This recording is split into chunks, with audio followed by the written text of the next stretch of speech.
La antigua Esparta, los chicos de 12 años se sometían a una educación muy peculiar que tenía como finalidad agudizar el ingenio y enseñarles las destrezas necesarias para tener éxito en un mundo cruel.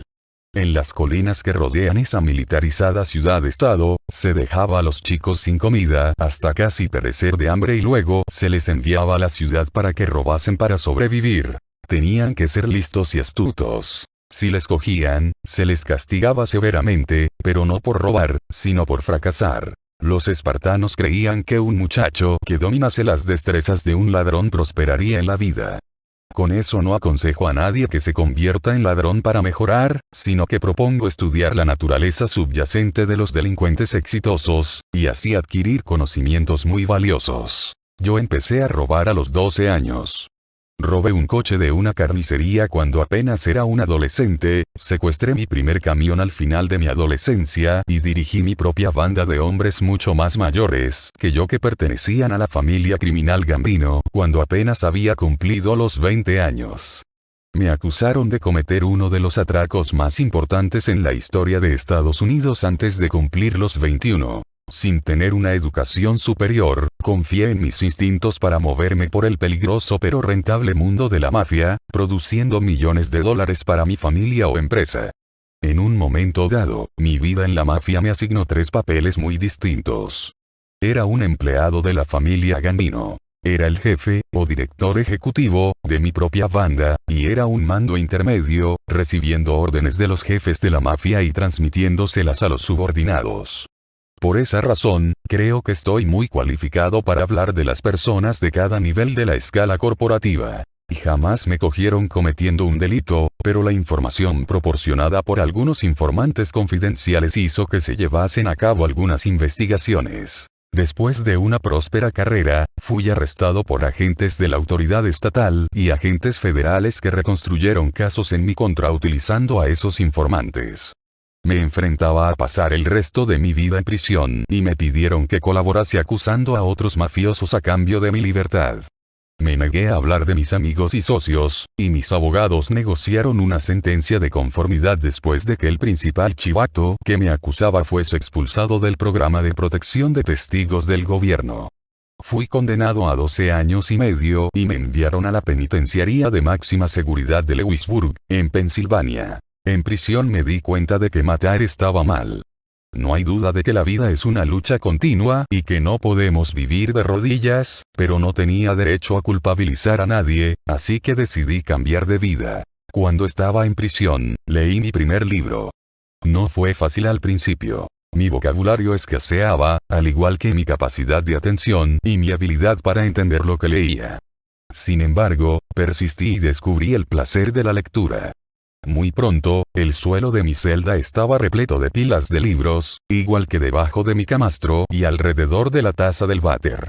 A diferencia de las paredes de las celdas de mis compañeros, cubiertas de pósters de mujeres desnudas, las de la mía estaban cubiertas de mapas. Durante años, leí hasta que los músculos de mis ojos me dolían y me quedaba dormido completamente exhausto. Dormía unas cuantas horas, las suficientes para que mis ojos descansasen, y luego vuelta a los libros. Mi celda se convirtió en una acogedora aula donde estudié de todo. Yo personalmente revoqué uno de mis casos federales desde prisión y me concedieron la libertad después de pasar 8 años y medio. Para entonces, había aprendido el arte de escribir analizando las novelas de los maestros del siglo XIX y había escrito una novela. Cuando salí de prisión, tuve la gloriosa sensación de que había dejado atrás mi vida delictiva y, con ella, toda esa gama de delincuentes con los que trataba diariamente. Soñaba con encontrar mi lugar en el mundo legal. Qué diferente sería del mundo que había conocido. Para mi sorpresa, me di cuenta de que eso del mundo legal era una fantasía. No tardé en conocer bribones en la sociedad legal que eran mucho peores que los mafiosos que había conocido. Lobos con piel de cordero. Cuando ejercí como prestamista, jamás incrementé el tipo de interés de los préstamos concedidos a nadie. Si acaso, todo lo contrario, reducía el interés como compensación por haber pagado a su debido tiempo.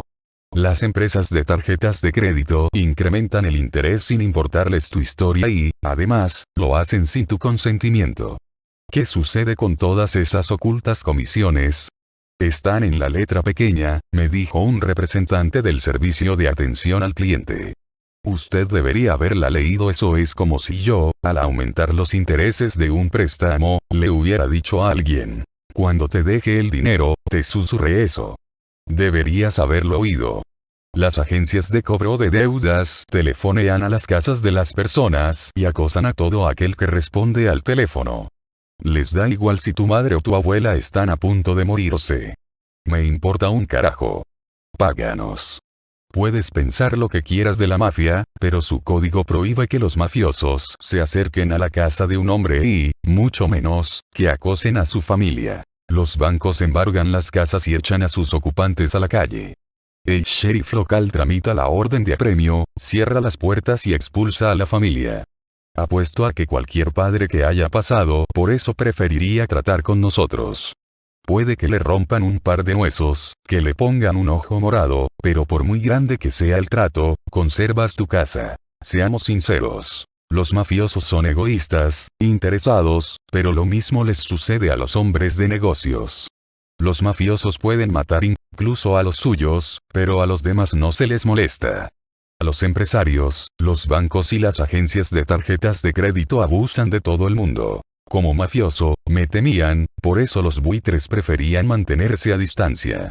Como ciudadano legítimo, era una presa fácil y todo el mundo quería joderme. Al salir de prisión y regresar a casa, necesité de un coche y un apartamento. Una y otra vez, los vendedores de coches trataron de pegármela con viejas tácticas engañosas. Cada vez que me disponía a firmar en la línea de puntos, el trato cambiaba. Alquilé un apartamento. Durante el invierno, el arrendador no se dignó a encender la calefacción, pero el muy cabrón siempre quería que le pagase el alquiler puntualmente. Tuve que comprarme una estufa.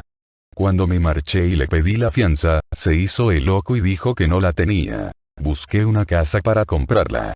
Todos los asesores hipotecarios me hablaron de un préstamo con un interés fijo, el cual, según me juraron, jamás se incrementaría. Me di cuenta de que mentían. Cuando les amenacé diciendo que volvería con un bate de béisbol si aumentaba, admitieron de inmediato que el interés podía incrementarse. No sé cuántas veces levanté los brazos y exclamé: ¡qué panda de chorizos! Me sentí rodeado de depredadores, igual que cuando me buscaba la vida en las calles, o lo que es peor, en prisión, donde tenía que cuidar de mis espaldas a cada instante. No soy el primero en darse cuenta de que la prisión no es una sociedad normal. Jonathan Swift, el escritor del siglo XVIII y autor de Los viajes de Gulliver, comentó que los convictos, en lo referente a la moral, no eran muy diferentes de las personas de la alta sociedad. Ya que he mencionado a Jonathan Swift, quiero decir que me sentía como Gulliver, atado y pisoteado por personas mucho más pequeñas que yo.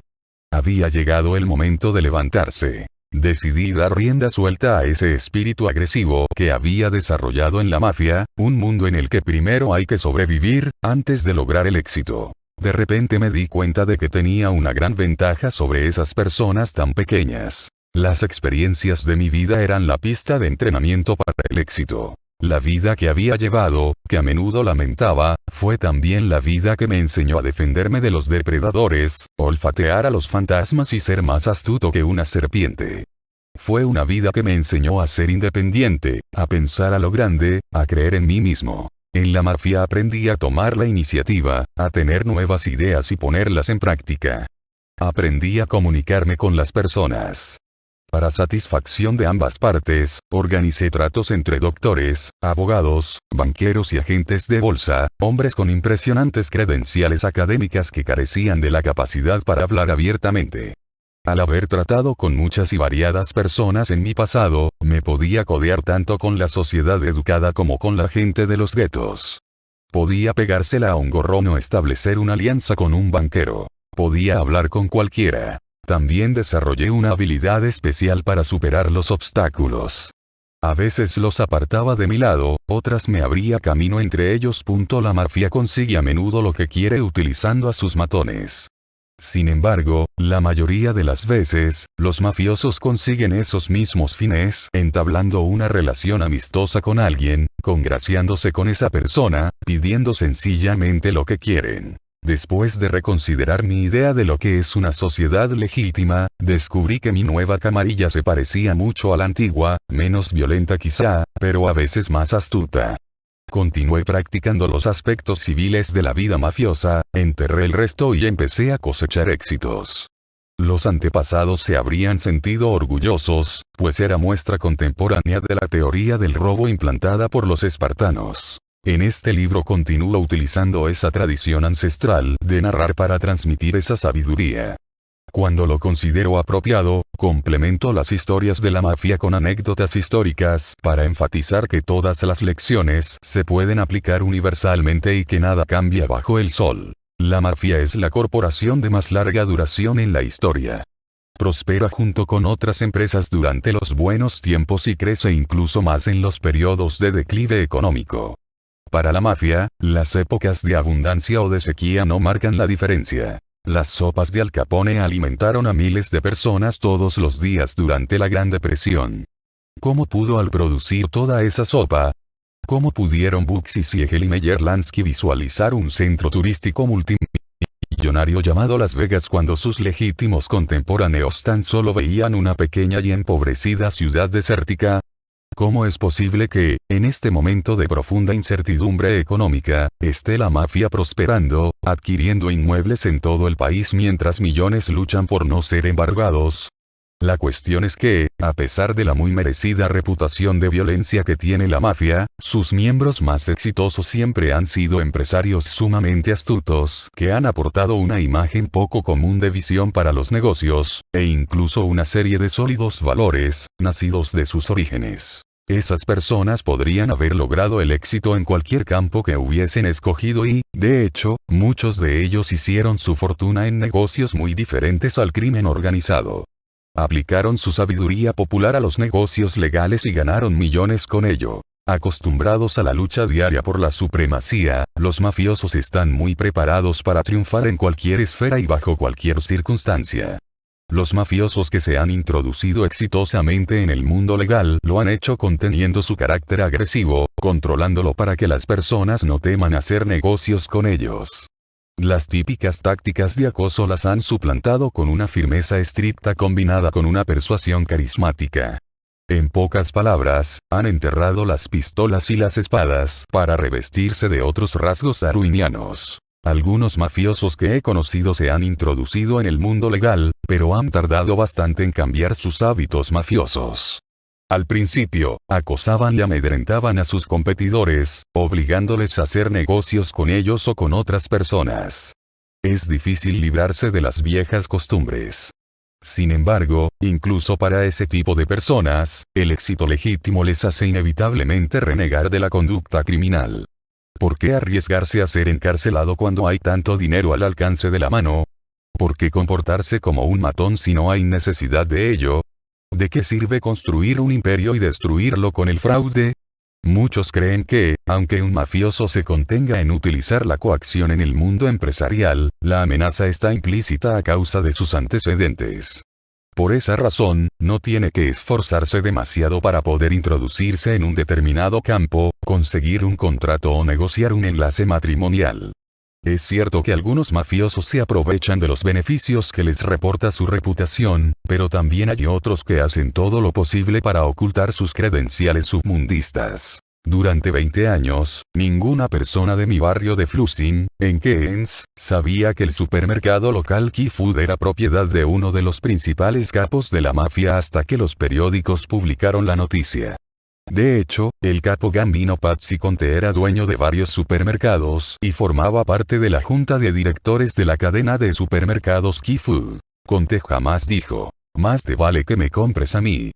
Por el contrario, se sentaba en la oficina tranquilamente para recapacitar sobre quién debía nombrar como director, qué productos debía vender a los consumidores, dónde le suministrarían la mejor carne y cómo producir al mínimo coste. Conte dio trabajo a cientos, si no miles de personas. No está mal para ser un mafioso, ¿verdad? Podría nombrar una docena de grandes y exitosas empresas que son propiedad o están dirigidas por anteriores y activos mafiosos. En apariencia, esas empresas son legales. Nadie aplica políticas mafiosas, pero su prosperidad se debe a la política astuta, pulida y afinada que ellos emplean para los negocios legales. Armados tan solo de su fuerte y seductora personalidad, muchos mafiosos han logrado introducirse en lugares sorprendentes. La mafia no se introdujo a la fuerza en la Ciudad del Vaticano, pero supervisó las finanzas de la Iglesia Católica en 1971. Su rentable administración terminó en 1978, después de la sospechosa muerte del Papa. El presidente Jimmy Carter nombró sin darse cuenta al reputado capo Gambino Anthony Scotto como candidato al puesto de secretario de Trabajo. El secretario de Trabajo de Ronald Reagan, Ray Donovan, fue absuelto en un juicio que lo vinculaba a la familia Genovese de Nueva York. No estoy seguro de que Reagan se diese cuenta de lo muy cerca que estaba de la verdad cuando dijo: en la actualidad, el poder del crimen organizado se ha introducido en todos los segmentos de nuestra sociedad. ¿Cómo es posible que un mafioso, un mero chorizo de la calle vestido con traje y oliendo a colonia, se introduzca en el Vaticano, en la Casa Blanca o sea miembro de la junta de una cadena de supermercados? Si prescindimos de nuestros prejuicios, descubriremos que los mafiosos exitosos no son muy diferentes de los empresarios de élite o los líderes políticos. La mafia comparte la misma estructura de poder que cualquier gobierno o corporación, además de que se necesita de la misma astucia para ascender en la escala de las tres organizaciones. Muchos puestos clave gubernamentales están ocupados por personas que han logrado un éxito corporativo. Su transición al gobierno se ha visto allanada porque las cualidades esenciales para el éxito, una vez que se conocen y se logran, se pueden aplicar en cualquier campo. Puesto que la naturaleza humana es constante, una persona que adquiere destrezas diplomáticas, tiene cualidades de liderazgo y sabe motivar a los demás, puede lograr el éxito en cualquier organización, ya sea gubernamental, corporativa o mafiosa. Si usted estudia ciencias políticas o administración empresarial, o sencillamente desea lograr el éxito, entonces vale la pena que estudie la oveja negra de ese trío de poder. El capo Colombo Tomás Petrizzo dejó la escuela a los 16 años. Fracasó en todos los intentos empresariales que emprendió hasta cumplir los 40. Sin embargo, para entonces había adquirido la suficiente sabiduría popular para lograr el éxito en cualquier negocio, dedicándose posteriormente a suministrar acero a los más grandes proyectos de construcción y ganando más de $50 millones al año. Cuando Petrizzo fue arrestado por pertenecer al crimen organizado, sus colegas de la industria del acero se quedaron perplejos. Uno de los principales ejecutivos del acero de la nación comentó: Petrizzo ha sido uno de los hombres más sinceros y honestos que he conocido en mi vida empresarial. Sus servicios y su palabra eran ley. Su palabra es ley es una frase típica utilizada por la mafia siempre que se responde por alguien o se habla de su forma de actuar. Cualquiera que obtenga esa calificación tan sobresaliente inevitablemente alcanzará la prosperidad. Petrizzo desempeñó un papel muy importante en la construcción de grandes proyectos de Nueva York. El World Financial Center, el IBM Building, el South Street Seaport y el Battery Park City, por nombrar algunos. De hecho, todos los booms inmobiliarios en Nueva York los han encabezado empresas que eran propiedad o estaban asociadas con la mafia. El rápido crecimiento de los rascacielos de Manhattan se habría visto seriamente perjudicado si no se hubiese recurrido a contratistas mafiosos, a su maquinaria de movimiento de tierras y a sus poco problemáticos líderes sindicales. En los años 80, un estudio llevado a cabo por la Fuerza Especial de Lucha contra el Crimen Organizado de Nueva York llegó a la conclusión de que los principales constructores de nuestro país preferían hacer negocios con la mafia que con los legítimos pero volubles líderes sindicalistas. En todas las construcciones que se realizan en Nueva York, hay millones de pequeños casos de corrupción detrás de cada montaña de escombros, y cada uno merece su propio titular. Sin embargo, por encima de esos rumores y de ese contrabando de dinero sucio, se levanta otro rascacielos en Manhattan. La capital del mundo, sede de Naciones Unidas y telón de fondo de la Estatua de la Libertad, fue construida en gran parte por inmigrantes que trabajaban bajo el secreto liderazgo de la Cosa Nostra. Primera parte. Lecciones para un soldado. Empleado. Lección 1. Hágales una oferta que no puedan rechazar. Una forma infalible para que le contraten. ¿Cómo puede uno asociarse con la mafia?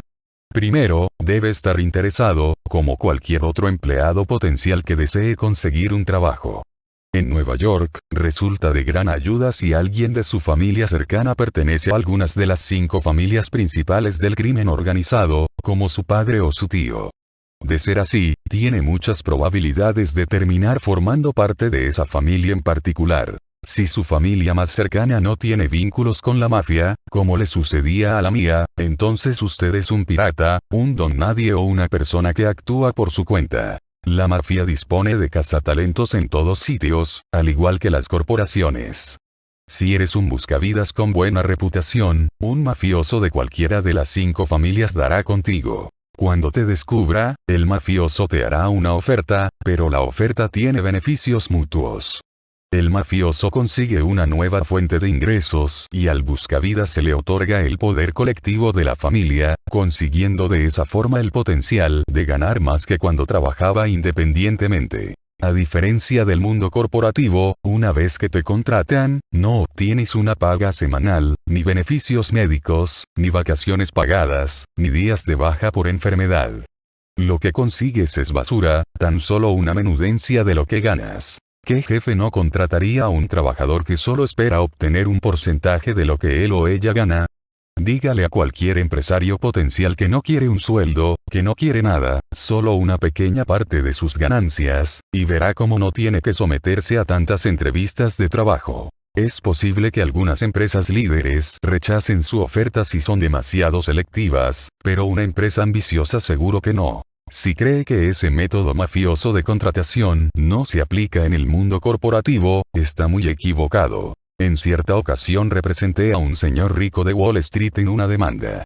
Después de solucionarla, hizo que su limusina nos recogiera y nos llevase a Atlantic City. Cuando íbamos de camino, le pregunté cómo había comenzado su andadura en Wall Street. Dijo que había empezado en una agencia de corretaje en Long Island. Entré en la oficina y pregunté por el gerente, dijo. Lo único que pedí fue una oportunidad para demostrar quién era.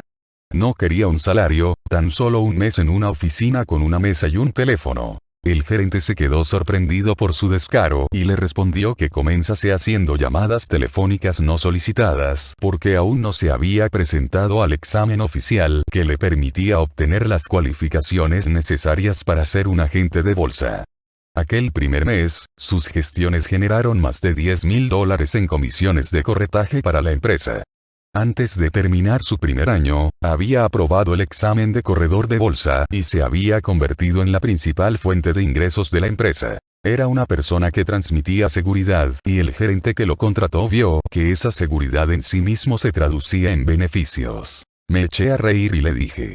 En la mafia empezamos de la misma forma, con una comisión simplemente. En cierta ocasión leí que Warren Buffett, uno de los hombres más ricos del mundo, empezó igual que nosotros, ofreciendo su trabajo por una reducida comisión de lo que obtenía para la empresa. ¿Te imaginas contratar a Warren Buffett por una pequeña comisión? La confianza en sí mismo es un activo, algo que no aparece en el currículum. Contacte con las personas. Muéstreles su ambición. Demuéstreles que es usted un buscavidas. Todas las personas buscan una buena inversión. Esa próxima inversión debe ser usted. Lección 2. Es una cuestión de principios. Hay que dejarlo claro, Alex era propietario de un restaurante en Manhattan. Apostaba en el fútbol americano y trataba con un corredor de apuestas que yo conocía. Todas las noches, el restaurante de Alex estaba lleno, solo se podía entrar si se hacía una reserva, pero a pesar de eso, seguía sin pagar sus deudas a mi amigo. Por esa razón, el corredor envió a 3 matones para que le dieran un escarmiento. No me importa si os ofrece el dinero al contado, le dijo el corredor a los matones antes de dirigirse al restaurante.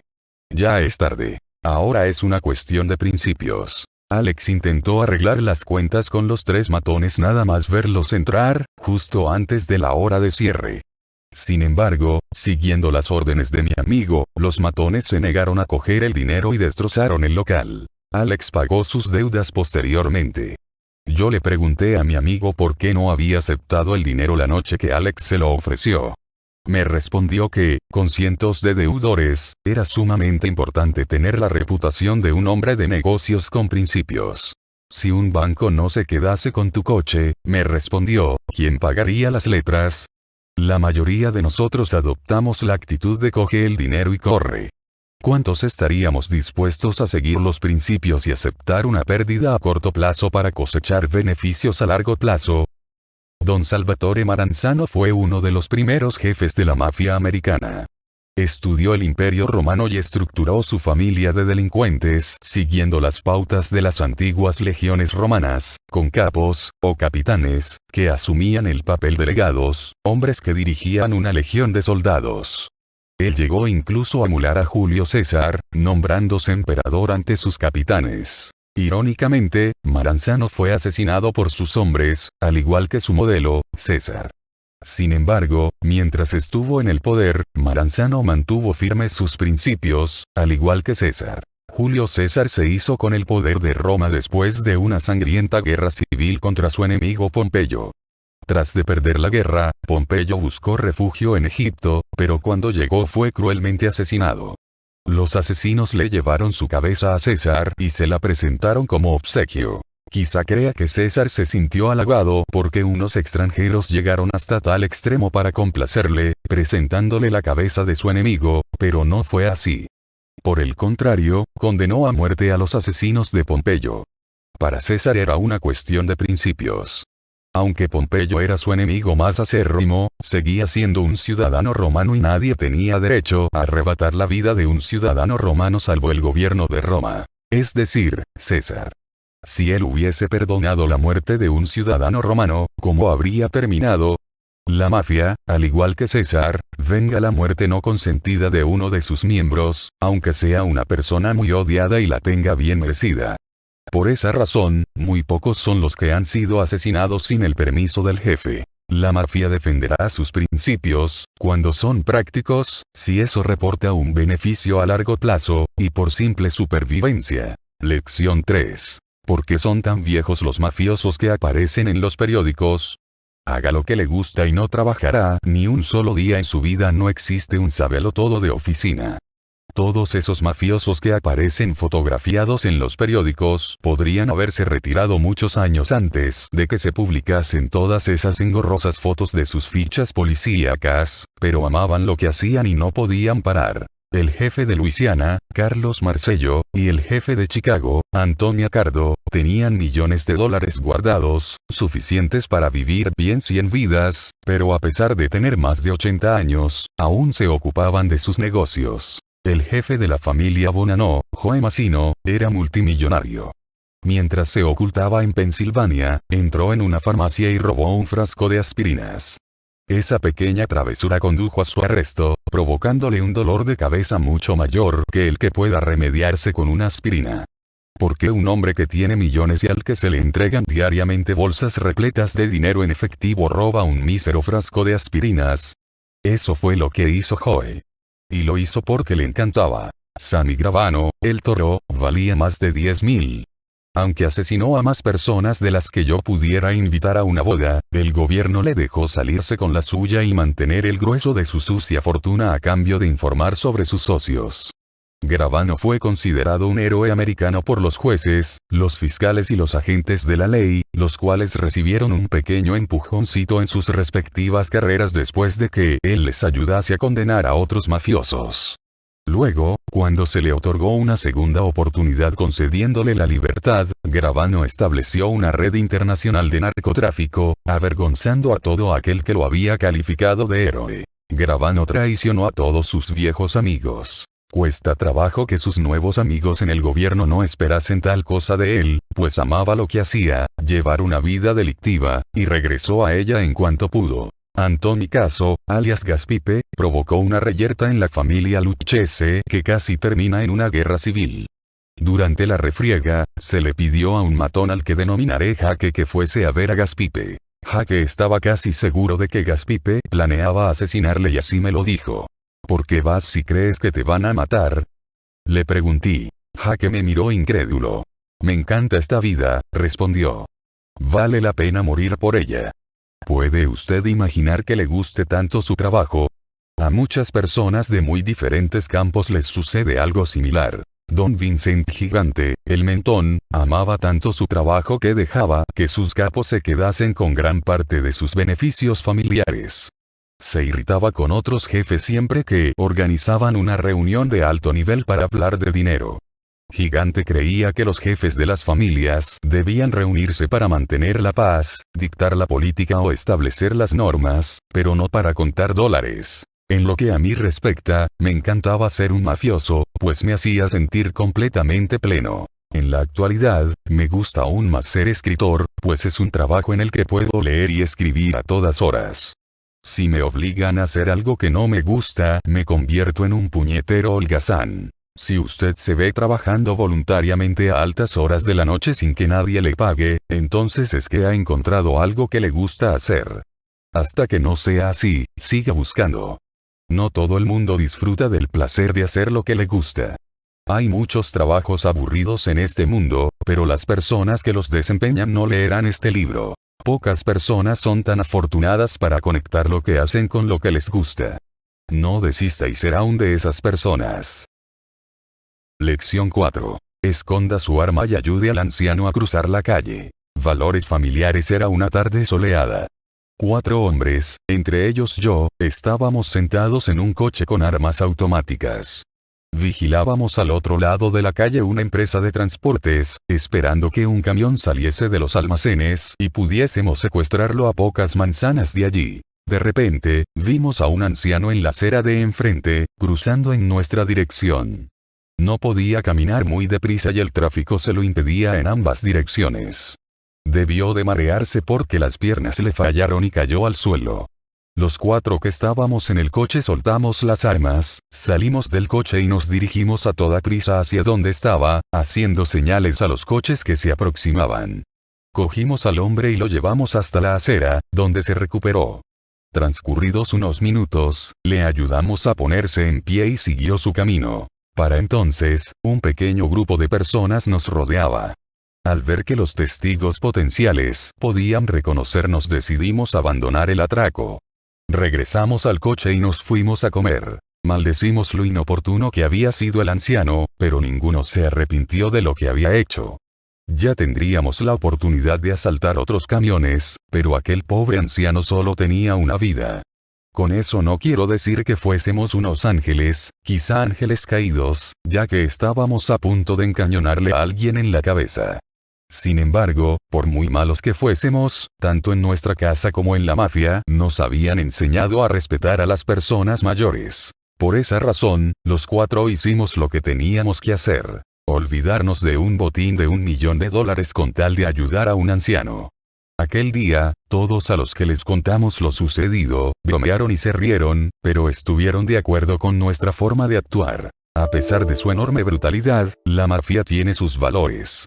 De hecho, si miro hacia atrás, tengo que reconocer que le debo a la mafia algunas de mis mejores cualidades. La lista de lo que aprendí es muy larga. Ser franco, no dar tu palabra a menos que puedas mantenerla, pagar las deudas es tan importante como cobrarlas, respetar el lugar de las personas, no guardar rencor en la mafia. Los hombres que adoptan los valores de la organización son los que se convierten en los grandes ganadores. Todas las empresas deben tener una serie de valores y todos los empleados deben compartirlos. Ese proyecto en común se reflejará en su imagen y en su práctica empresarial. Si mantener una serie de valores, por muy retorcidos que sean, conlleva el éxito en una sociedad delictiva como la mafia, ¿dónde le llevarán a usted y a su empresa en un mundo legal? Lección 5. El mafioso no toma notas. Agudice su memoria. En la película Uno de los Nuestros, el personaje que interpreta Paul Sorvino está basado en Paul Vario, un capo legendario de la familia Lucchese. En la calle, me presentaron al nieto de Vario, al que llamaré Bruno. Antes de despedirnos, Bruno me dijo: «Dame tu teléfono». «Espera que coja un lápiz», respondí dirigiéndome hacia mi coche. «No», dijo Bruno. «Solo dímelo». Le di mi número. Bruno se calló por un instante, como si lo anotase mentalmente. Me quedé impresionado, y mucho más cuando me llamó. Mi amigo Fat George Di Bello era el conserje del club social de John Gotti en Keynes. George es una agenda viviente. Incluso hoy puedo nombrarle cualquier persona de los viejos tiempos y es capaz de decirme la fecha de su nacimiento, de su boda, su número de teléfono y muchas otras cosas, incluso el día y la hora en que murió, si ya no se encuentra entre nosotros. Es posible que George haya nacido con una gran memoria, pero desarrolló esa destreza trabajando en el club. En el mundo criminal, cuanta menos información quede registrada, mejor, ya que así se evitan los documentos incriminatorios. Los mafiosos utilizan todos los días la mnemotecnia, un procedimiento que ayuda a memorizar. Muy pocos, si es que hay alguno, saben lo que eso significa, pero son expertos a la hora de practicarla. Al haber cientos de personas en la mafia, es difícil recordar el nombre de todos ellos, por eso se les ponen apodos para que se les pueda recordar más fácilmente. John de ojos azules, Greg el narizotas, Paulie Villares. Eso es mnemotecnia. ¿Cómo podría, si no, un mafioso retener toda la agenda telefónica en su cabeza? Sin lápiz, papel, ordenador portátil, nada en absoluto. Conocía a todos los hombres que pertenecían a su ejército de soldados, así como a los agentes de la ley que le persiguieron. Si un agente interrogaba a Massino y volvía a interrogarle años después, recordaba su nombre, le preguntaba cuándo había cambiado de coche, le mencionaba la marca y el modelo del coche que había tenido y se acordaba incluso del número de matrícula. Massino no era el único jefe con una memoria prodigiosa. Yo en cierta ocasión me reuní con el jefe Lucchese Joseph de Fede, apodado el pequeño Joe. Nuestra queja era probablemente una de las miles que de Fede presidió durante su larga carrera en las calles. Él y yo pasamos menos de una hora juntos y, sin embargo, muchos años después, en prisión, se acercó hasta mí y me dijo: «Hola Louie, ¿cómo te va?». Desgraciadamente para sus hombres, su sorprendente memoria le convirtió en un sorprendente testigo durante el juicio cuando le llegó la hora y decidió declarar y chivarse. Tanto si la memoria de Fede se usó para beneficiar a la mafia o para ayudar a desmantelarla, es una prueba evidente de que la memoria de un mafioso se agudiza después de años de forzar a la mente a registrar la información más relevante. El capo Artie el Peinado, de la familia Gambino, estaba de vacaciones conmigo en un rancho de caballos al norte de Nueva York. Una noche, el nombre de Sammy Gravano el Toro salió a relucir durante la cena. Acababa de ser nombrado subjefe de nuestra familia. Yo aún no conocía a Sammy, así que le pregunté a Artie si le gustaba. Artie me miró, se quedó callado y continuó comiendo. Si Artie se hubiese dedicado a poner verde a Sammy, el impacto no habría sido tan enorme como su silencio. Desde ese momento, supe que debía mantenerme alejado de Sammy el Toro, que asesinó a algunos de sus amigos más íntimos y parientes y traicionó a otros, cuando decidió cooperar con el gobierno. Sin embargo, lo que verdaderamente aprendí de Artie fue a mantener la boca cerrada cuando se trata de intrigas de oficina. Después de medio siglo en la calle, Artie murió por causas naturales, y una de las razones de eso fue saber cuándo se debe tener la boca cerrada. Joe Bilotti era un tipo listo, viejo y duro, con la constitución de una boca de incendio callejera con la piel color oliva. El hermano de Joe era Tommy Bilotti, el subjefe que fue acribillado junto con el jefe de los Gambino, Paul Castellano, enfrente de Sparks Steakhouse en Manhattan. Cuando John Gotti sucedió a Castellano y se convirtió en el nuevo don de la familia, también pensó en matar a Joe, porque le preocupaba que éste pudiese vengar la muerte de su hermano. Joe, sin embargo, mantuvo la boca cerrada, pues era lo suficientemente inteligente para saber que no tenía la fuerza necesaria para desafiar a Gotti. Cuando le preguntaron qué sentía, Joe se encogió de hombros y dijo que era meramente un asunto de negocios. Se puede decir lo que se quiera sobre el sangriento reinado de John Gotti, pero ningún otro tirano, como Stalin o Mao, habría dado el asunto por zanjado, y habría convertido a Joe en picadillo. Los líderes del cartel colombiano habrían incluso acabado con los hijos de Joe y Tommy, 18 en total, con el fin de evitar que cualquiera de ellos creciera y quisiera vengar la muerte de su padre. Aunque Gotti mostró cierta piedad, Joe demostró que merecía seguir viviendo. Si hubiese abierto la boca, lo habrían matado. Durante la misma época en la que perdonaron la vida de Joe Bilotti, otro mafioso de la familia Gambino, Louie Milito, cavaba su propia tumba. Milito no supo aceptar las decisiones del nombramiento del nuevo régimen. Pensaba que le habían dado de lado y habían ascendido a mafiosos menos experimentados que él. En lugar de mantener la boca cerrada como Bilotti, Milito manifestó su descontento. El nuevo régimen ordenó de inmediato su despido. El asesino de Milito le pegó un tiro debajo del mentón, un disparo para que cerrase su puñetera boca. A los mafiosos les encantan los ponis, pero saben que si apuestan por ellos tienen más probabilidades de perder que de ganar. Inmiscuirse en las intrigas de oficina es como apostar por los ponis. Es decir, que llevas todas las de perder. El hombre que se mantiene en cabeza es aquel que ve las carreras pero no apuesta. Artie el Peinado y Joe Bilotti sabían cuándo debían callarse. Sin embargo, el constante murmullo de lo huye Milito se detuvo con el susurro de una bala disparada con un silenciador. Evite las intrigas de oficina. Su supervivencia corporativa está en juego. Lección 7. 3 pueden guardar un secreto si 2 están muertos. Confianza. El siguiente letrero cuelga encima de la puerta que conduce al despacho del jefe de la mafia de Luisiana, Carlos Marcello. 3 pueden guardar un secreto si 2 están muertos. Marcello quería que todo el mundo que hablase con él supiese la importancia de la confianza. Cuando crecí, entablé amistad con Jesse Burke, hijo del atracador Jimmy Burke, miembro de la mafia interpretado por Robert De Niro, en el papel de Jimmy Conway, en la película Uno de los Nuestros. La fascinación de Jimmy Burke por los proscritos era más que evidente, ya que llamó a sus hijos Jesse James y Frank James, esa pareja de célebres delincuentes que robaban bancos y trenes a finales del siglo XIX. Al igual que el original Jesse James, Jimmy Burke se hizo famoso cuando organizó el infame atraco de Lufthansa. Aunque todo el mundo sabe que Burke fue el cerebro de ese atraco, hasta la fecha el caso sigue oficialmente sin resolver. La razón de ello es que Burke, incapaz de confiar en los hombres que cometieron el atraco, mató a casi todos ellos. Muchos mafiosos han asesinado para guardar un secreto. Ese es el motivo por el que un mafioso inteligente se aferra a cualquiera que demuestre ser de confianza, pasando por alto incluso muchos otros defectos. En mi banda había un muchacho que era tan torpe como Forrest Gump. En cierta ocasión, mientras estábamos en un atraco, le dije que escuchase la radio, ya que así podía avisarnos si la policía venía de camino. Después de cometer el atraco, regresé al coche y lo encontré cantando música rock y tamborileando con los dedos sobre el volante. ¿Qué coño haces?, pregunté, mientras arrojaba las bolsas dentro del coche antes de subirme a él. Bajó el volumen y me respondió. Me dijiste que escuchase la radio. El escáner de la policía, idiota. No tuve más remedio que echarme a reír. Había seguido mis órdenes al pie de la letra. Confié en él y me demostró que valía su peso en oro. En el futuro, le di instrucciones explícitas. Si me fallaba, era culpa mía. Si ha hecho algo para ganarse la desconfianza de alguien, ya puede darse por perdido.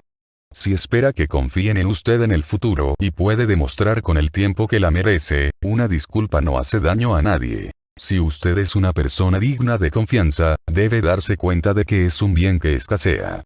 No ofrezca su lealtad a todo el mundo.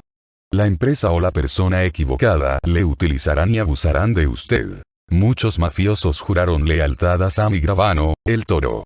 Después del asesinato de Castellano, el Toro dijo: acordamos que nadie involucrado en este asunto hablaría de ello en ningún momento y bajo ninguna circunstancia, y que jamás admitiría nada a nadie. El Toro luego reveló el secreto a los fiscales, a los jueces y a todos los que le escucharon. Llegó incluso a publicar un libro que se vendió en todo el mundo. Sea una persona de confianza, pero tenga cuidado a la hora de prometer lealtad a una persona. Escójala bien. Lección 8. ¿Por qué los italianos trocean el cerdo y lo cocinan en salsa? Ambición. En la tarde del 12 de julio de 1979, el aspirante Bonanno Don Carmine Galante se sentó en un restaurante de Brooklyn para almorzar con 4 de sus socios. Cuando terminaron de comer, 3 hombres enmascarados entraron a toda prisa y dispararon sus armas. Cuando los pistoleros se marcharon, Galante y 2 de sus acompañantes yacían muertos. Los otros 2 salieron ilesos. ¿Fueron afortunados? Nada de eso. Todo estaba previsto. Los hombres de Galante se habían puesto en su contra. Después del asesinato, el New York Post publicó una horripilante foto de la muerte de Galante bajo el titular de Ambición. Te dije que iba a por ti. La ambición te ha matado. El liderazgo de Galante tenía muchas carencias en muchas áreas, pero el Post recalcó la principal fuente de descontento entre los mafiosos de Galante. Cuando Galante fue asesinado, los Bona no fueron la única familia neoyorquina que permitía a sus miembros traficar con drogas abiertamente. Las otras familias también lo hicieron, pero en secreto. En el momento de su muerte, Galante estaba intentando extorsionar a los Zips, los mafiosos sicilianos americanos, exigiéndoles un impuesto por el mercado de heroína que controlaban. El intento de Galante de imponerse sobre los Zips fue arriesgado, más incluso que tratar de librarse de ellos. Galante no estaba dispuesto a repartir el pastel con las otras familias de Nueva York. Una alianza con el resto de las familias le habría concedido el poder necesario para controlar a los Zips. Se convocó la comisión, la orden se aprobó y la ejecución se llevó a cabo. Galante murió mordisqueando un puro, algo muy apropiado para un hombre que se mete en la boca más de lo que puede masticar. En la mafia, la ambición prevalece en todos los niveles. Los criminales son ambiciosos por naturaleza, por eso, el hecho de compartir es casi siempre un problema. El que tenga suficiente cerebro para superar la ambición y distribuir las ganancias ascenderá rápidamente y se sentirá seguro. Los mafiosos más exitosos no son ambiciosos. Un Carroza me dijo en cierta ocasión que llevaba recibiendo $50 a la semana de la misma persona desde hacía 20 años. Hasta la fecha, me dijo, he recibido más de 50 de los grandes de ese tío y jamás me ha fallado. Por encima de todo, me considera su amigo. En asuntos de negocios, resistirse a la ambición puede beneficiarle en muchos aspectos, incluso saber cuándo salirse de un negocio, canjear los bonos o evitar un trato que es demasiado bueno para que sea cierto. Muchos de los inversores de Bernie Madoff fueron víctimas que se dejaron arrastrar por sus estupideces. Algunos se taparon los ojos, lo cual también es ambición. Hay que tener cuidado con cualquier forma de ambición. Durante mucho tiempo, la mafia dirigió la industria del envasado de carnes en Estados Unidos. A través de los proveedores de la mafia, la carne se enviaba en camiones a las principales cadenas de supermercados. Una de esas empresas se llamaba Merkel Meat. La ley pilló al director de Merkel, grabándolo en una cinta cuando daba su receta. En las hamburguesas ponemos 40 kilos de carne de ternera y 10 de relleno. En las salchichas, el 75% de carne. Todos hemos escuchado historias de salchichas fabricadas con carne de ternera de mala calidad, pero en el caso de Merkel, el relleno era carne de caballo. No es bueno que tu abuela saque del horno un trozo de carne que en su momento estuvo corriendo en el Derby de Kentucky. Afortunadamente, no somos una nación que padezca hambruna, por eso, hacer tal cosa se puede calificar de pura ambición. Sin embargo, si crees que los mafiosos son más ambiciosos que los ejecutivos corporativos, estás completamente equivocado. Es posible que la mafia haya engañado a los ciudadanos estadounidenses con un poco de carne de caballo, pero los empresarios legales tienen el potencial de causar mucho más daño que la mafia. Durante el Holocausto, las empresas alemanas compitieron por conseguir contratos para la construcción del equipo necesario para asesinar y liquidar a todo un segmento de la población europea. Una empresa diseñó un depósito caliente para hacer sopa. Las instrucciones para conseguir los mejores resultados recomendaban en 6 kilos de grasa humana, 10 litros de agua y medio kilo de sosa cáustica, todo puesto a hervir durante 2 o 3 horas y luego dejar enfriar. Eso hace que Merkel parezca una monjita al lado de ellos. Otra empresa alemana que firmó un contrato escribió: para colocar los cuerpos en el horno, recomendamos un sencillo tenedor de metal que se mueve sobre cilindros. Para transportar los cadáveres desde los puntos de almacenamiento hasta los hornos, recomendamos utilizar carretas de ruedas, y adjuntamos diagramas de ambos dibujos a escala. Las empresas que se han mencionado no estaban dirigidas por personas de ideología nazi, sino por ejecutivos empresariales ambiciosos. Como parte de una importante empresa o corporación, debe tener en cuenta que tiene la capacidad de hacer mucho más bien en un solo día de lo que ha hecho la mafia en toda su historia. Y mucho más mal. El futuro está en sus manos. Tenga cuidado con la ambición. Lección 9. Es bueno ir a un funeral siempre que no sea el suyo. El poder de la interconexión. A principios de los años 90 se me acercó Fritzi, un tío legal que se había enterado de que yo prestaba dinero en la calle. Fritzi quería abrir una tienda de ultramarinos en un lugar muy frecuentado cerca de una universidad. Fritzi había encontrado un buen local en un centro comercial y había conseguido que las empresas suministradoras de carne, soda, patatas fritas y esos productos le proporcionasen las estanterías y los refrigeradores. Lo que Fritzi necesitaba de mí era dinero al contado. Dinero para pagar los 3 meses de fianza del arrendamiento del local y hacer algunas reformas. A cambio de eso, me ofreció hacerme su socio a partes iguales en la tienda de ultramarinos, por eso acepté. Le di el dinero para pagar el alquiler y le presenté a un carpintero que conocía.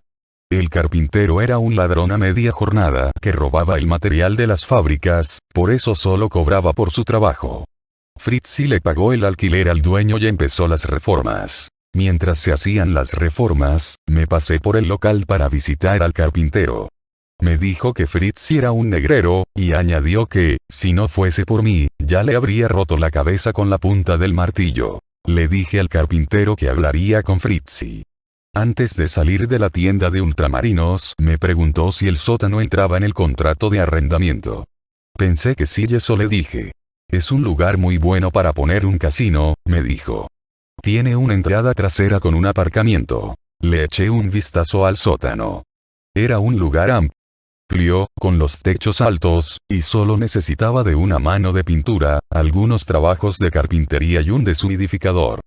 Detrás de la tienda, había un estrecho camino que iba desde la calle hasta un aparcamiento con capacidad para una docena de coches. Me di cuenta de que el carpintero tenía razón al decir que era un lugar muy adecuado para establecer un gran casino. Lo abriría desde las 10 de la noche hasta las 4 de la mañana, cuando las demás tiendas de los alrededores estaban cerradas. Salí de la tienda sintiéndome como Steve Wynn, la persona que convirtió Las Vegas en lo que es hoy en día. Cuando me encontré con Fritzi aquella noche, le pedí que se tomase las cosas con más calma con el carpintero, en parte porque era propenso a martillar otros objetos que no eran los clavos precisamente. Fritzi pareció captar el mensaje. Luego le ofrecí hacerse socio a partes iguales en el casino, algo que me pareció justo, ya que éramos socios en el alquiler. Reformaré el sótano, compraré mesas, contrataré los crupieres y atraeré a los jugadores, pero dividiremos los beneficios a partes iguales. Cuando le dije eso, pude ver que se le dibujaba el símbolo del dólar en sus ojos como a una caja registradora de los dibujos animados. Obviamente, aceptó. En muy poco tiempo, las reformas estuvieron terminadas. Una semana antes de la inauguración de la tienda de ultramarinos y del casino, Fritzi me telefoneó. Nos vemos en la tienda. Me dijo. Tenemos que hablar. Me lo ordenó, no me lo pidió. Pensé que era una maniobra de poder. Fritzi quería reafirmarse antes de que abriésemos porque imaginaba que se sacaría mucho dinero de aquel negocio y le preocupaba que me aprovechase de él. Estaba seguro de que era así, por eso pensé en tranquilizarle y decirle que jamás le engañaría, ni le echaría del casino, ni le mataría. Llegué a nuestro pequeño casino, aparqué el coche y entré. Fritzi estaba de pie, delante del mostrador, con la cabeza alta y los brazos cruzados delante del pecho, como un tipo duro de pacotilla. Me reí para mis adentros y me di cuenta de que de verdad estaba asustado. ¿Por qué estaba a la defensiva? Fritzi me sorprendió. Te voy a devolver el dinero. Gracias por habérmelo prestado. ¿De qué coño hablas? Te pedí dinero y ahora te lo devuelvo. A fin de la historia. ¿En boca de quién hablas? Pregunté asumiendo que alguien le incitaba para quedarse con el casino. De nadie, respondió. Hablo por mí mismo. Normalmente, cuando se hace un trato en la calle, es obligatorio que la persona con la que estás tratando te diga por quién responde con el fin de que puedas acordar una cita y solucionar el problema diplomáticamente. Puesto que Fritzi no mencionó a nadie de más poder, me consideré con la libertad de tratar con él como me pareció oportuno. Si alguien le estaba incitando, estaba seguro de que habría una forma de descubrir quién estaba moviendo los hilos, aplastando su marioneta. Le golpeé con la derecha en la mandíbula y luego continué rompiéndole la crisma. Estábamos a punto de abrir el negocio cuando ese gilipollas, cegado por el olor del dinero, había decidido que no quería repartir nada. La ambición lo arruina todo. Cuando salí de la tienda, puse el incidente en conocimiento de mi banda por si acaso alguien se presentaba para defender a Fritzy y se llegaba a un arreglo. Aquella noche, cuando llegué a casa, divisé un coche secreto de la policía aparcado al otro lado de la calle. Di la vuelta y me marché sin que se diesen cuenta de ello. Al parecer, el tipo que se hacía el duro había llamado a la policía. Me di a la fuga. Desde una cabaña en Poconos, empecé a ponerme en contacto con la gente. Necesitaba encontrar a alguien que Fritzy no solo conociese sino que también escuchase para que me quitase a la policía de encima. A través de la enorme red de relaciones de la mafia, mi gente encontró a la persona adecuada. El suegro de Fritzy era un jugador empedernido, probablemente se habría convertido en un cliente asiduo de nuestro casino, y su corredor de apuestas, un tipo con muchos contactos. Mi gente se encontró con él y le pidió que les hiciese un favor. El corredor le dijo al suegro de Fritzy que le obligase a dejarse de estupideces o que asumiría las consecuencias. Fritzy recuperó la sensatez y retiró los cargos. Vendió la tienda de ultramarinos y me devolvió el dinero con intereses. Así quedó el asunto. La mafia tiene miles de miembros y socios, cada uno con su propia red de chorizos y amigos legales.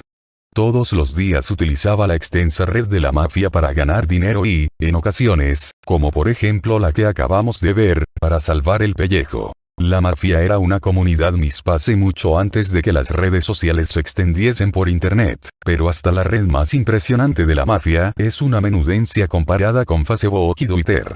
Para expresar en términos mafiosos las posibilidades de interconexión actuales, entre simplemente en el sistema y regístrese como miembro de las comunidades más grandes existentes en el mundo. Puede considerarse incluso un hombre botón, el término que utilizan los soldados de la mafia, porque basta con presionar un botón para estar conectado. Uno de los elementos más importantes para el éxito de la mafia es darse cuenta de la extraordinaria importancia de la interconexión. Lección 10. Ojos azules. ¿Por qué a los mafiosos les gusta Sinatra? Sicilia siempre ha sido exclusivista. La familia de Frank Sinatra procedía de la misma aldea siciliana que la familia de Lucky Luciano.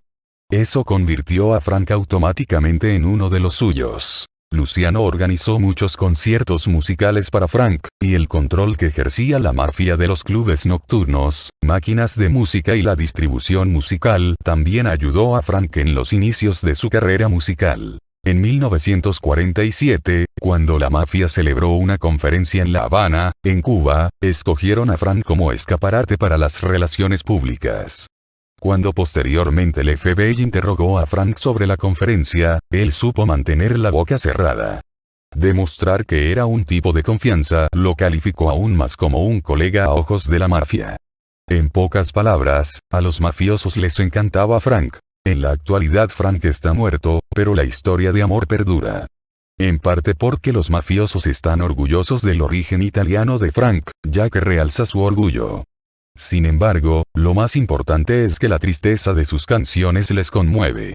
Abandonar es el único y verdadero enemigo en la vida, y Frank siempre cantaba que nunca hay que abandonar. Robert Bisaccia, alias Bobby Cabert, era un capo de la familia Gambino al que le encantaba Frank Sinatra. Bobby cumplía una condena por asesinato que jamás sería revocada a causa de las indiscutibles evidencias. Cumplía condena perpetua, pero todos los días bloqueaba el curso de la ley tratando de invalidar el caso. Un día, Bobby recibió una carta. Decía algo así: somos un prestigioso bufete de abogados que deseamos representarle de forma gratuita. Hemos estudiado su caso y estamos seguros de que saldrá en libertad antes de Navidad. La carta continuaba con el mismo tono esperanzador. Bobby la leyó en voz alta a sus compañeros hasta el final, que decía así: hasta que vuelva a saber de nosotros, continúe con sus planes de fuga. Bobby soltó una retahíla de maldiciones mientras sus compañeros, todos de cachondeo, estallaron en carcajadas. Su negativa a darse por vencido sorprendía a sus compañeros, que se habían organizado para hacerle llegar la carta. Conocí a Bobby en la prisión federal cuando fue trasladado desde la prisión estatal de Jersey para responder por otros cargos de asesinato. En aquella época, yo me enfrentaba a una condena de 125 años. Todas las mañanas, Bobby me decía: responde a la campana, muchacho. Es jerga de boxeadores. Un boxeador, por muy duro que le hayan golpeado, debe salir de su rincón balanceándose cuando escuche la campana anunciando el siguiente asalto. Los mafiosos son luchadores por naturaleza, por eso muchos de ellos han probado fortuna en el ring. He estado en el último despacho de Vincent Gigante, el mentón, donde cuelga un cuadro del joven Vincent cuando era boxeador. Fue boxeador profesional antes de dedicarse a los negocios sucios y convertirse en un don. En ese cuadro se puede ver la mirada de determinación del mentón.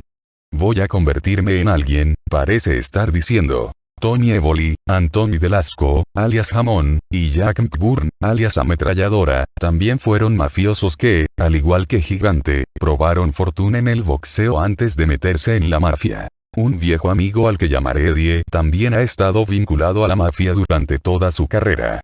Eddie me contó una historia que sucedió en los años 60. Cuando fue destinado al sur en el ejército, sus compinches y él visitaron un carnaval local. Una de las atracciones ofrecía un premio en metálico a cualquier hombre que se atreviera a pelear con un mandril. Eddie tuvo las agallas suficientes para meterse en la jaula con el primate.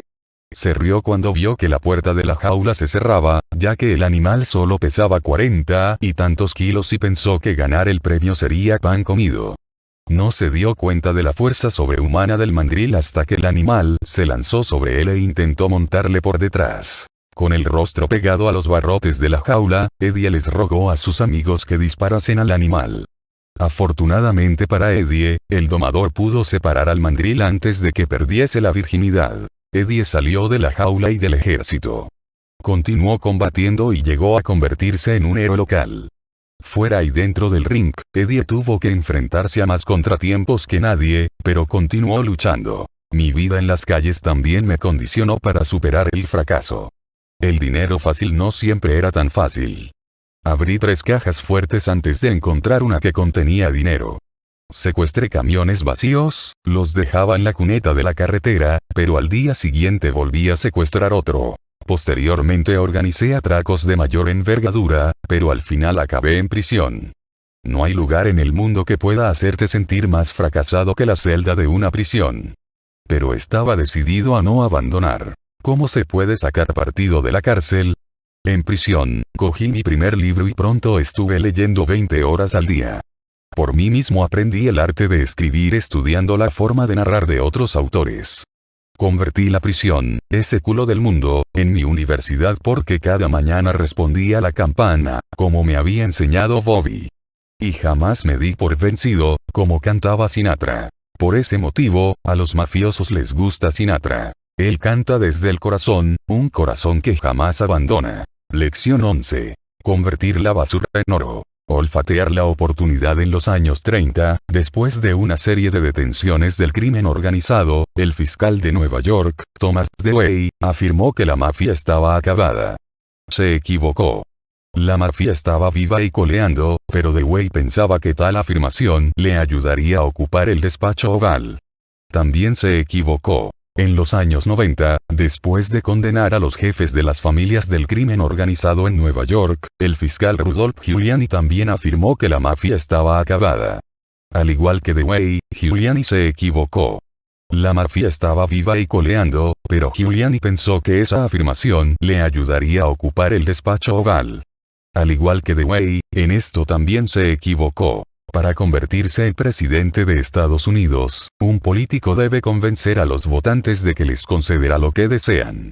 Al parecer, ni Dewey ni Giuliani supieron convencer a la mayoría de los votantes americanos de que les darían lo que deseaban, mientras que la mafia lo ha estado haciendo desde que nació. Darle a las personas lo que quieren y lo que necesitan. El personaje de ficción Tony Soprano ejerce como asesor de una empresa de gestión de residuos. Son incontables los mafiosos reales que han ganado miles de millones de dólares encargándose de la recogida de basura. En Long Island, en Nueva York, el capo Lucchese Salvatore Avellino recogía la basura tan bien que los gobiernos locales permitieron que Sal y sus amigos se encargasen de hacer el trabajo sucio durante décadas, ya que eran conscientes de que ellos no lo podían hacer mejor.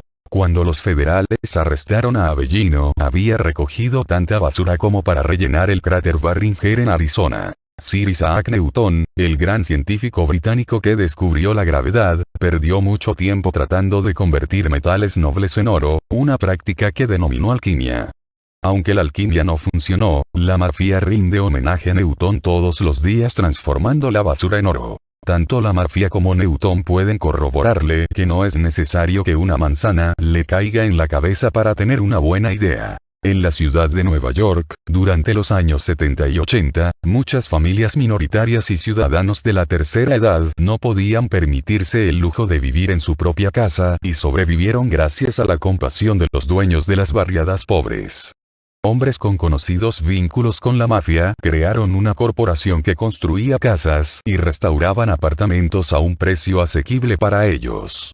Eso no fue un gesto caritativo, sino que la mafia se dio cuenta de que nadie movía un dedo por los pobres inquilinos y aprovecharon la oportunidad de obtener unas ganancias imprevistas. Descubrieron un nicho y se movieron con rapidez. Mientras que la mafia construía casas en el Bronx, los bomberos del Bronx atraían hordas hambrientas de fanáticos intransigentes. Matty Ianiello, alias El Caballo, suministraba perritos calientes en el estadio de los Yankees. Otros mafiosos, incapaces de conseguir un contrato tan grande como el del Caballo, se estaban haciendo ricos con los escalopes a la milanesa. El mafioso Firidox operaba en Ridgewood, en Queens, con puestos de perritos calientes colocados en las principales intersecciones.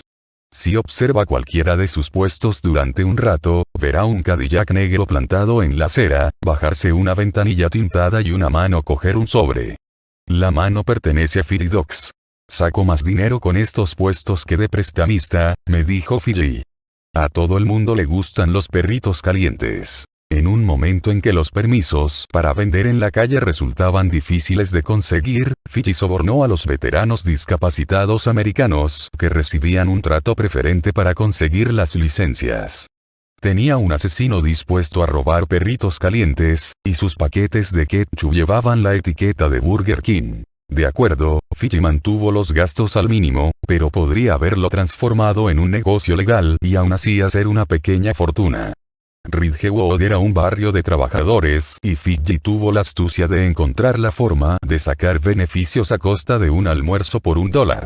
La mayoría de los grandes éxitos de la mafia empezaron con ese don de saber aprovechar una oportunidad y moverse rápidamente. Algunos han comprendido cómo hacer literalmente que el dinero se mueva. Conozco a un tipo que era un pirómano de la mafia. Quería dejarlo y convertirse en una persona legal, así que utilizó el poco dinero que tenía ahorrado para comprarse una pequeña pala mecánica. Después de trabajar durante 6 meses, había ahorrado el suficiente dinero para comprarse una pala más grande. Al año, se compró una excavadora. Se rompió el culo y consiguió un par de grandes contratos para la ciudad y luego invirtió en una verdadera oportunidad. Un almacén de arena y grava. Así consiguió ganar dinero de 2 formas, cobro por retirarles la tierra con mi maquinaria y luego la revendo en mi almacén. También se introdujo en el negocio de las demoliciones. En la actualidad, las personas le pagan por demoler los edificios y retirar los escombros. Una vez en el almacén, separa el acero del hormigón y los revende al valor del mercado. Un mafioso al que llamaré Joe Puma es en la actualidad un agente inmobiliario multimillonario que vive en Sudamérica. Mucho antes de que Puma hiciera su fortuna comprando gangas inmobiliarias, ya demostró su capacidad para saber aprovechar cualquier oportunidad. Una noche buena me presenté con una botella de whisky en la casa de Puma. Cuando entré, me crucé con un tipo vestido de Santa Claus que salía de la casa. Puma me dio las gracias por la botella y me dijo: me tomaré una copa antes de darle a ese gordo cabrón $500 por entretener a mis hijos. ¿Tanto cobra? Pregunté. Sí, le he dicho que vaya también a casa de mis sobrinos. Eso me despertó la curiosidad. ¿A cuántas casas va? Al menos una docena. Tienes que llamarle con 2 meses de antelación. La siguiente Nochebuena pasé por la casa de Puma para regalarle una botella. En aquella ocasión, vi a 6 gordos aglomerados en su salón, todos embutidos en su traje de Santa Claus. Ya sé que todo el mundo trata de superar a sus vecinos, pero ¿de verdad piensas que tus hijos creen que hay 6 Santa Claus? Estoy ganando 20 de los grandes en 4 horas. Les compraré a mis hijos un puñetero reno y así lo superarán. Puma se había dado cuenta de que había demanda de Santa Claus en época de Navidad y se dio cuenta de que los hombres obesos eran un excedente de productos básicos en Estados Unidos. Ya sea suministrando Santa Claus, perritos calientes o recogiendo basura, la mafia proporciona demandas todos los días y en todos los niveles. No debe creer que los mafiosos son los que alimentan Estados Unidos, pero sus envasadores y proveedores de carne de ternera, de cerdo, de aves e incluso de carne cocer, proveen a las principales cadenas de supermercados. Sus empresas de transporte cruzan Estados Unidos repartiendo todos los productos inimaginables. Controlan los puertos y muelles, sirven mariscos en nuestros platos. Los proveedores de vinos y licores garantizan que tengamos vino tinto o blanco para acompañar ese delicioso manjar. Sus lavanderías lavan los manteles de nuestros restaurantes favoritos y sus máquinas de música hacen sonar nuestras canciones preferidas. Eran casi una economía paralela en este país, dijo Mikhail Chertoff, anterior jefe del Departamento de Seguridad Nacional de Estados Unidos. No había prácticamente ninguna área de la actividad industrial pesada en la que la mafia no estuviese involucrada.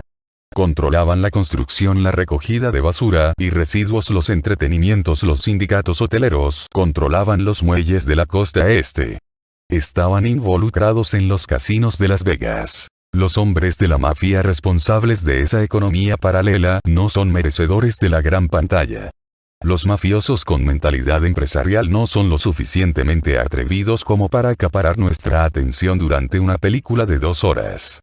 Prefieren moverse en la sombra y visten como Mr. Rogers, pero tienen la sabiduría popular y saben darle a la gente lo que quiere. Son unos mafiosos muy distintos, no estamos acostumbrados a verlos y ellos se sienten muy satisfechos de que no los reconozcan. Están saciados de dinero, poder y éxito, ¿para qué quieren la notoriedad? Mire a su alrededor y busque los beneficios por descubrir en los medios empresariales actuales, trabajos que otros rechazan, mercados que otros no tratan de atraer, hay oportunidades por todos lados. Si la mafia hubiese existido en el antiguo Egipto, habría suministrado las piedras de las pirámides, sindicalizado el trabajo de los esclavos, establecido un puesto de salchichas y transformado la esfinge de Gizeh en un casino. También habría robado el oro de las tumbas de los faraones, algo que Napoleón hizo posteriormente. Lección 12.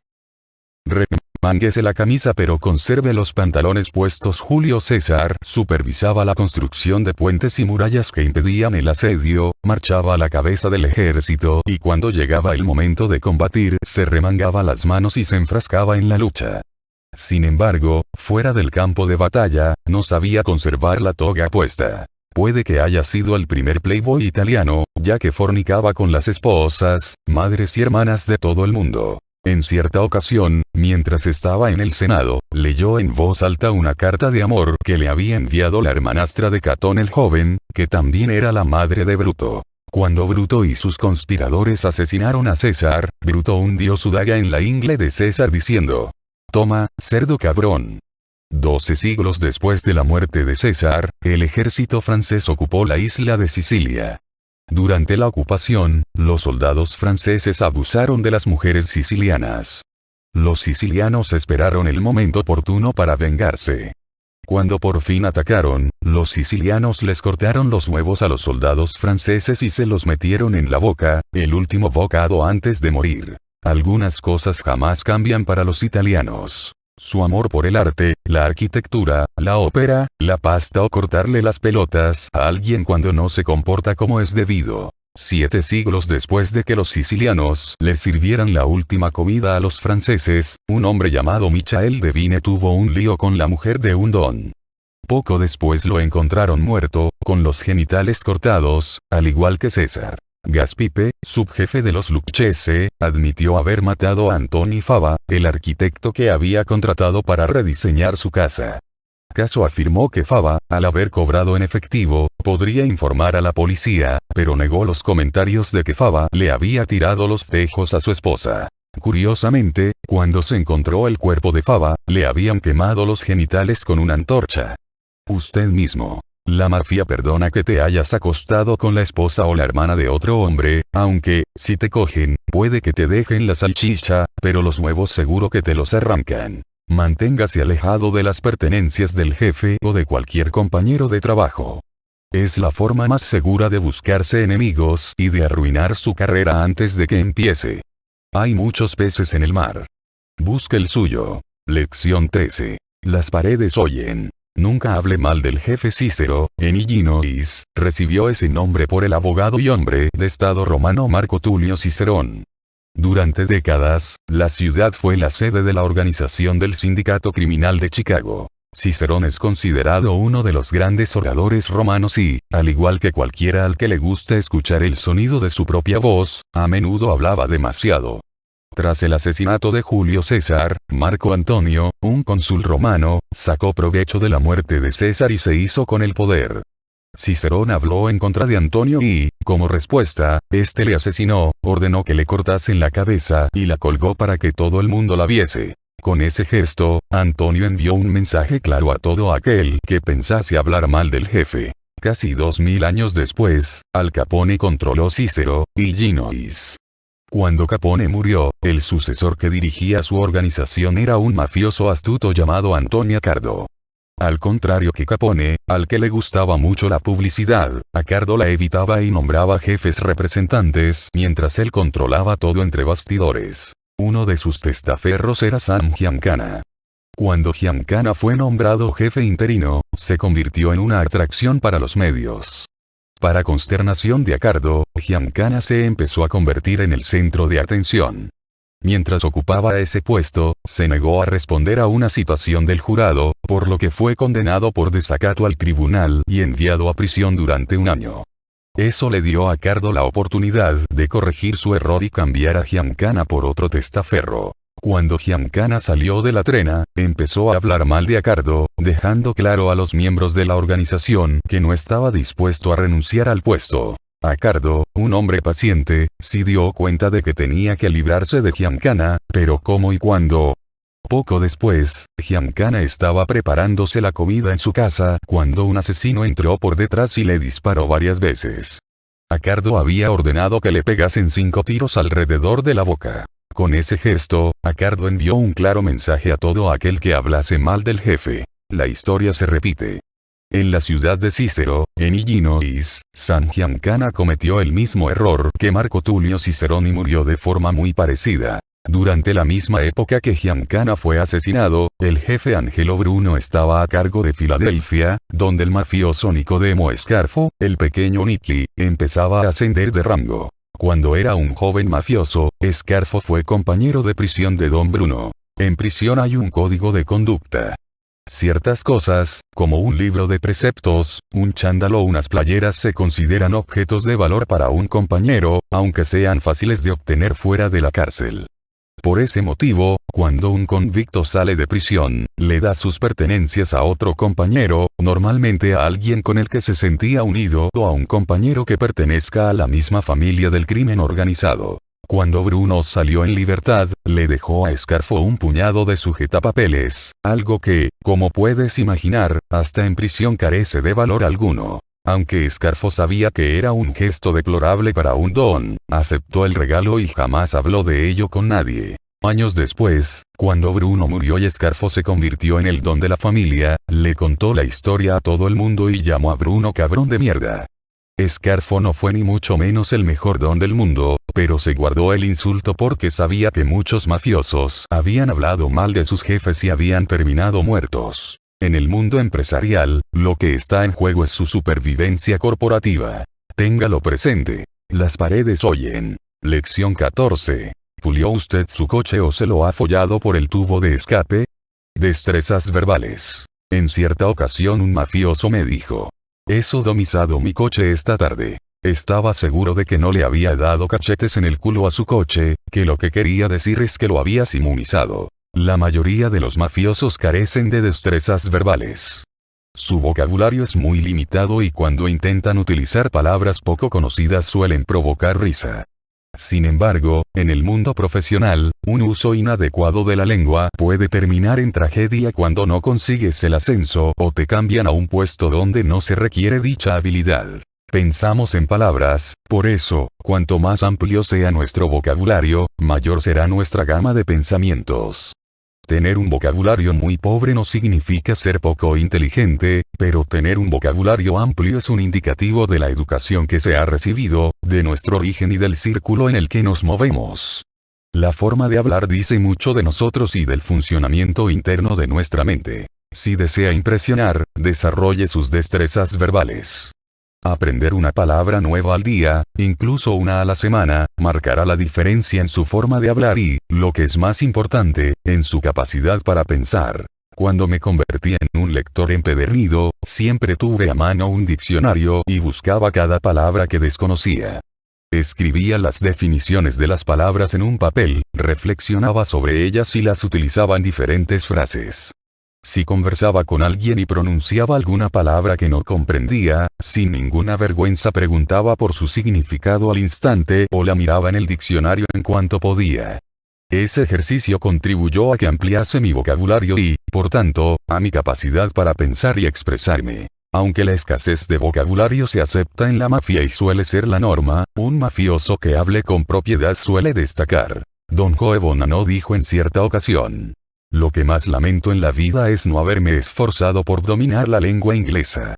Eso ha supuesto una gran desventaja puesto que tengo un vocabulario muy limitado, me veo obligado a simplificar mis pensamientos y, en consecuencia, puedo parecer grosero. En una reunión de la comisión, el don Genovese Antoni Salerno, Tony el Gordo, le comentó al don Gambino Paul Castellano: usted habla maravillosamente.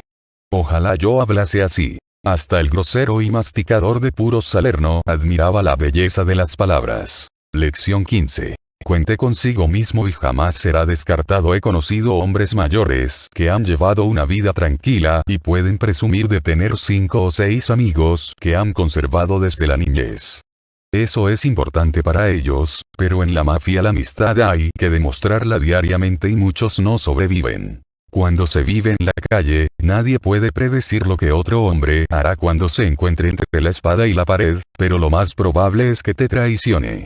Esa es la razón por la que los mafiosos y empresarios con inteligencia entablan muchas amistades y forjan alianzas, pero nunca olvidan que, cuando llega la hora de la verdad, solo se puede contar con uno mismo. Un viejo dicho reza: el que se representa a sí mismo en un juicio tiene un idiota por abogado. Sin embargo, no siempre es cierto. Muchos mafiosos inteligentes se han representado a sí mismos en los juicios porque saben que nadie, ni tan siquiera un abogado, defenderá tanto su libertad. Carmine Persico, el serpiente, tuvo que presentarse a juicio en 1985 en un caso que se denominó el juicio de la Comisión de la Mafia. Persico, que tenía dinero suficiente para llenar una flota de camiones de basura, se podría haber permitido un abogado prominente, pero prefirió representarse a sí mismo, algo para lo que se necesitan agallas. Su vida estaba en juego, pero sabía por experiencia que en una situación como esa solo podía contar consigo mismo. Así fue como el serpiente pudo sortear el nido de serpientes de la mafia. El mafioso Giacomo Dinorcio, alias Jackie, de Jersey, fue a juicio con 30 coacusados por diferentes cargos relacionados con el crimen organizado, entre ellos el asesinato. Muchos de los coacusados de Dinorcio contrataron a reputados abogados mientras que él se representó a sí mismo. Casi todos los que estuvieron presentes en el juicio se mostraron de acuerdo en que su defensa en el juicio, digna de un Oscar, fue responsable de la absolución de toda la banda. Yo no viví en las calles tanto tiempo como Persico o Dinorcio, pero también me di cuenta de que solo podía contar conmigo. Viéndome en la misma situación de aprieto que Persico y Dinorcio, contraté y despedí a 7 abogados, incluso al reputado abogado de los derechos civiles William Kunstler, antes de darme cuenta de que ningún abogado se preocuparía de mi vida tanto como yo. Decidí representarme y no tardé en descubrir que podía ser tan astuto como cualquier abogado. Revoqué un caso federal que mi abogado consideraba imposible hacerlo. Cuente consigo mismo y jamás será descartado. Lección 16. Cómo Luciano se convirtió en Lucky. La suerte se la hace uno mismo. El muchacho tenía la cara picada de viruelas. Trabajaba por $5 a la semana. Fue arrestado por posesión de armas, robo a mano armada, agresión, apuestas y drogas. Estuvo en prisión. Le dispararon. Recibió una cuchillada que le dejó una fea cicatriz en la mejilla. Fue torturado y azotado mientras le colgaban de una viga. Vivió bajo la constante persecución de los agentes de la ley. Se exilió. Murió a los 60 años. ¿Cree que un hombre que llevó una vida semejante fue afortunado? Y sin embargo, así lo apodaban, Lucky. Y no lo hacían en tono sarcástico. ¿Cómo es posible que un hombre con semejante vida pueda recibir el apodo de Lucky? Su nombre era Charles Luciano, alias Lucky. Y él se hizo su propia suerte. Cuando era un muchacho, Luciano hacía recados para todo el que lo necesitase. Llevaba las bolsas de la frutería hasta los domicilios de las personas por unas pocas monedas. Cuando llegó a Estados Unidos como emigrante siciliano, Luciano iba al teatro a ver películas mudas con subtítulos para aprender inglés. Cuando era un adolescente, Luciano trabajó llevando sombreros de señoras a los grandes almacenes. Trabajaba tan duro y tantas horas que el dueño de la empresa, un judío, se lo llevaba los viernes por la noche después del trabajo para que pudiese celebrar con su familia el sabbat y descansar un poco. Siendo aún un adolescente y trabajando como chico de los recados, Luciano se convirtió en un organizador muy diestro. Formó su propia banda y forjó alianzas con otras.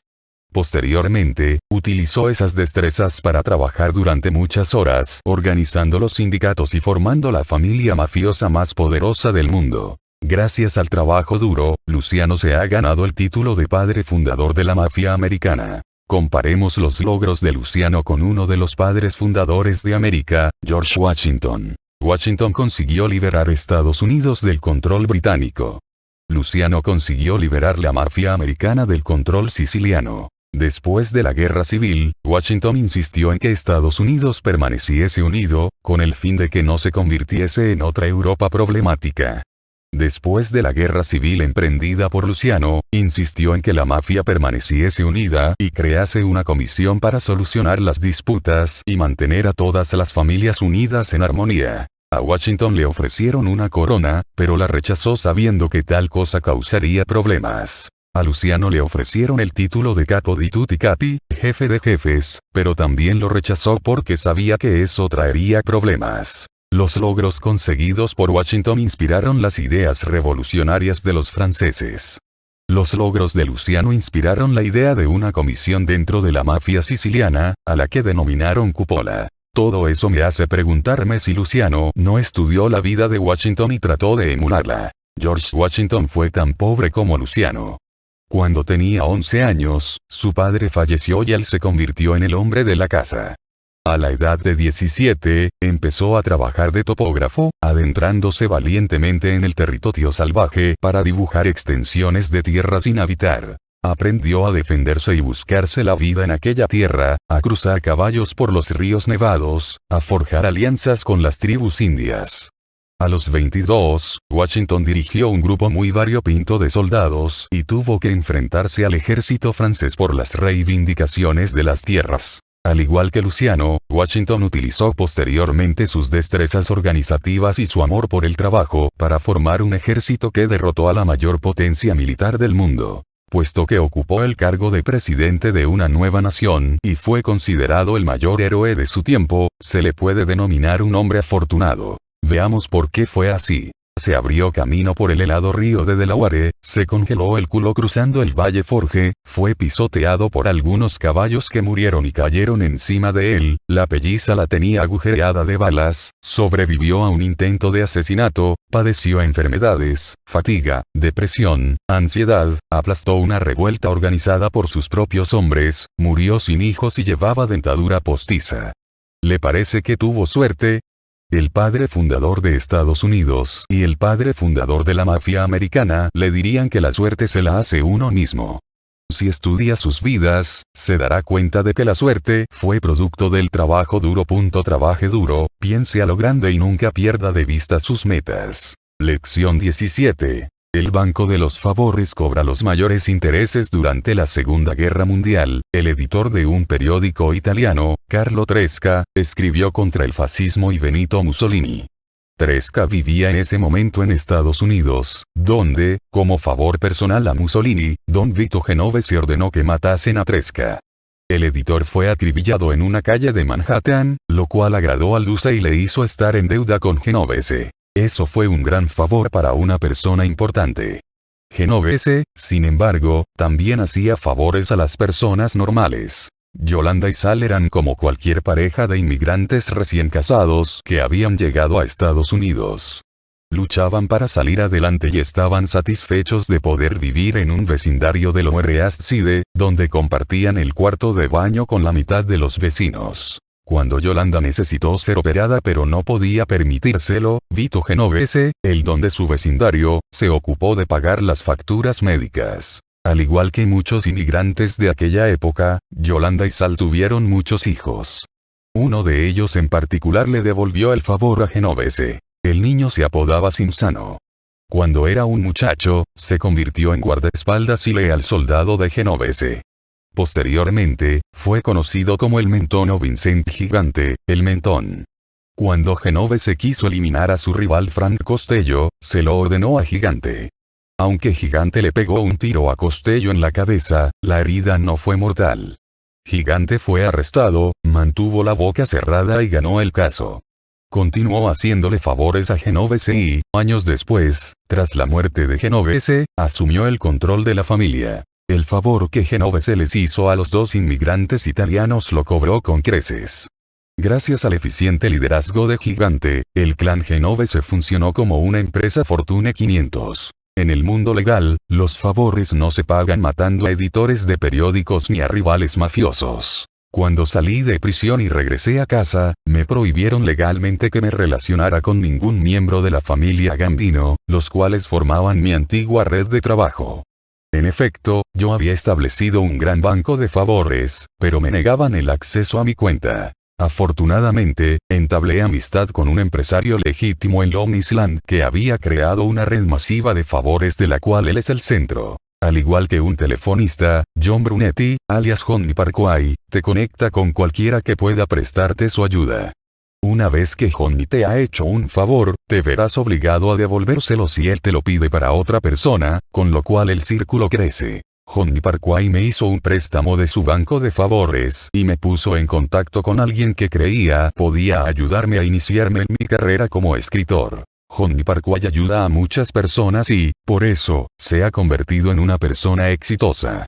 Él tiene un buen olfato empresarial, pero su círculo de favores es lo que lo distingue de esa horda de élites corporativas que no quieren mover el culo a menos que obtengan unos beneficios inmediatos. Guarde un alijo en el banco de los favores. Nunca se sabe cuándo necesitará retirar los fondos. Lección 18. ¿Por qué el Mentón llevaba pijama para trabajar? Cuando hacerse el loco cuando el don Joe Bonanno recibió una citación del jurado, alegó tener problemas de corazón e ingresó en el hospital. Tenía 79 años. A pesar de sus quejas, su viejo corazón funcionó como un Rolex durante 97 años, casi un siglo. Ni el mejor ingeniero de BMW puede hacer un motor tan bueno como el corazón de Bonanno. Durante la Segunda Guerra Mundial, Joe Colombo simuló una enfermedad mental para salirse de la guardia costera.